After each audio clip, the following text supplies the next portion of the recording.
Hey guys, welcome back to my channel. आज मैं आप लोगों के साथ माँ दुर्गा कलरिंग ट्यूटोरियल शेयर करूंगी। ये फर्स्ट कलरिंग पार्ट है। इस कलरिंग पार्ट पर हम लोग सिर्फ माँ दुर्गा के फेस को कलर करेंगे। माँ दुर्गा ड्राइंग मैंने जो कलर यूज किया है वह नीचे मेंशन कर दिया है, आप लोग देख लीजिएगा एंड आप देखते रहो पूरा tutorial and enjoy this process.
और नेक्स्ट पार्ट पर हम लोग माँ दुर्गा के साड़ी पर कलर करेंगे।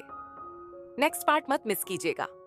आप लोग अगर ये ड्राइंग रिक्रिएट करते हैं तो मुझे फेसबुक पर शेयर करना मत भूलिएगा। और आप अगर इस चैनल पर नए हैं तो चैनल को प्लीज सब्सक्राइब कर दीजिएगा और बेल आइकन दबाना मत भूलिएगा, जैसे मैं कोई वीडियो अपलोड करूं आपको झट से नोटिफिकेशन मिल जाए। And bye bye and happy drawing.